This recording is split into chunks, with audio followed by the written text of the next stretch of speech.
If you're a pitcher coming back from injury or the parent of one, you've probably heard, just follow the throwing program and you'll be fine. But here's the truth. Not all interval throwing programs are built the same. And if yours isn't tracking the right things, you're setting yourself up for re-injury and not a full comeback. Today, I'm showing you exactly what a real 6-week throwing program should look like. This is the kind of plan built around workload, mechanics, and long-term performance, not guesswork. Welcome back to the Mound Ready podcast, the show where baseball players, parents, and coaches learn how to protect their arms, build real strength, and get back to dominating on the field.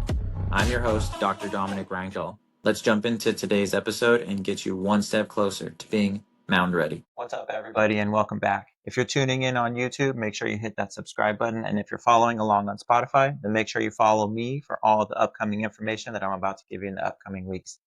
This one is going to have a few screen shares, so make sure you are watching. Also, in case you haven't been following college baseball, shout out to UTSA, who has been wrecking the competition recently. So stoked for them. But enough about other things. Let's dive into this topic. So what do traditional throwing programs look like? It's like 2 rounds of throws from a certain distance and progress week to week. But the big thing is, what we do know about this is that progression is not too good from an acute to chronic workload equation. And by the time you're done throwing, you're pretty fatigued and gassed out based on the chronic workload ratio.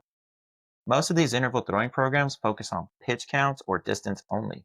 But here's the problem. Neither of those actually measure the real stress on your arm. We care about torque, elbow torque to be exact, shoulder load, and how fast those demands ramp up week to week. Good programs don't just count reps. They build a gradual workload increase that your body can actually handle. I know what you're thinking, but who actually tracks that and why does that even matter? And since we're talking about tracking so much, here's what the best 6-week throwing programs have in common. Number 1, it tracks torque and chronic workload. Not just how far or how many, we aim for a workload ratio between 0.8 and 1.3. Sudden spikes are not good, and we need to build in deloads and some form of pull downs later in the process. That's what a lot of the traditional programs are missing. We use things like the driveline pulse. The driveline pulse is basically a little strap that you can see right there, and what it does is it utilizes that small little blue chip that you see. It's called the pulse sensor. Originally, that was called the motive sensor. As you can see in that picture, it's strapped around the elbow just like that. And all you do is you leave it on as you're throwing. And then as you throw, it just tracks different metrics like the 1-day workload ratio. It can track your acute to chronic workload ratio. It tells us what's the recommended amount that you should be throwing for that day. It's going to ask you, how's your arm feeling? It's going to show how many total throws you did. How many of those throws were high effort? And the biggest one, what was the average torque of all of those throws that you did? It's also going to track throw to throw and tell you how much torque was on the inside of your elbow while you were throwing. And that's huge whenever we're talking about how do we track these athletes. In addition to elbow torque, we're going to look at weekly strength and mobility check-ins. Not just throwing sessions, that's just the start. And that's just the beginning of everything. We need to check external rotation and internal rotation strength, scap control, shoulder fatigue. And the big thing that we're going to use is going to be the Armcare app. So the Armcare app, what it's going to do is it comes in this little package that you can buy.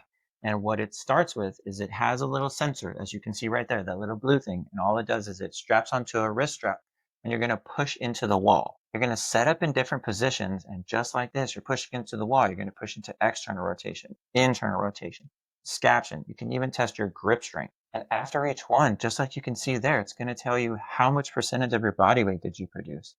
What percent in total, kind of like a credit score, is that in relation to how hard you throw, right? It's going to give us, are you in the green? Are you in the yellow? Are you in the red? It tracks this for you and tells you when you're ready to throw and when it's time to take a break. Now, there's a lot more that can go into it. You can have somebody that actually looks at it inside of the lab or the coach's lab that the Armcare website offers. And that is something that I do, that I actually track athletes as they're going through throwing programs and make sure that they're not dropping their strength. They're not getting fatigued. They're not having poor recovery. And it helps to guide the process along the way. And just so you know, if you do want to buy that, you can just put in the code RPT to get 10% off. The next thing that good throwing programs do is it adjusts based on feedback. soreness, mechanics, velocity drops. If your arm's talking, you have to listen. This part is what really separates following a sheet of paper versus someone who's using their background to guide the process. So let's show you a clear performance focused plan that we use for our athletes coming back from injury. So this is just an example of the 6-week program that we utilize whenever we're going through and helping these athletes get back to the mound. For week 1, as you can tell, we're just going to have the controlled catching phase. We're just building up to about 75 feet. We're going to focus on rhythm, clean mechanics, and finishing the throw. We're going to only utilize moderate intent, 60 to 70% effort. We're going to have 3 sessions with full recovery between days, and we're going to maintain all of the band and shoulder prep work, which is going to be in there daily. Moving on to week 2, we're going to have distance progressions. We're going to go up to about 90 to 105 feet in a slow and controlled fashion. We're still under control, no max effort throws. The arm gets to feel extension again without feeling overloaded. We monitor elbow torque and we look at that fatigue closely, just like we were talking about before. In week 3, we're going to extend it to 120 feet. The arm's going to start to feel the stretch and it's going to start to feel some load as we start to get to that 70 to 80% intent throwing. We know that 120 feet starts to get closer to the amount of load that goes through the elbow, similar to that whenever you're stepping on the mound. In this final week of pure long toss progression, we're going to focus on strength check-ins and mechanics videos and review this mid-week to make sure that we're on track for everything. Moving on to week 4, we're going to go into that flat ground phase at 60 feet. We're going to bring the throws in. We're going to focus on throwing on a line, and we're going to talk about feel. The first week, working on flat ground throwing mechanics. We're going to introduce the slide pull down so that way you can feel yourself pushing that velocity a little bit higher. We're going to have 2 to 3 short sessions only. So initially we were starting with just 3 days of throwing. At this point, we're going to start to build in some easy, light, and medium days. So that way you start to increase the amount of throws as far as volume is concerned to match how you would normally throw throughout your season. In week 5, now we're going to have that controlled bullpen phase where you're starting to actually throw off of the mound, but you're only throwing at about 75% effort. You're going to have short bullpen sessions, probably 15 to 20, maybe 25 pitches max. The emphasis is on command, tempo, and feel, not necessarily speed. We're still checking in on all of those things. We're looking at the recovery, we're looking at the strength, we're checking on the elbow torque. We need to make sure that recovery is good after that 24 to 48-hour span to make sure that there's no soreness. In week 6, we're going to build to that 90% effort bullpen. We have a little bit of live work, maybe 1 to 2 innings. The bullpen is going to ramp up to game-like effort. Like I said, that 90%.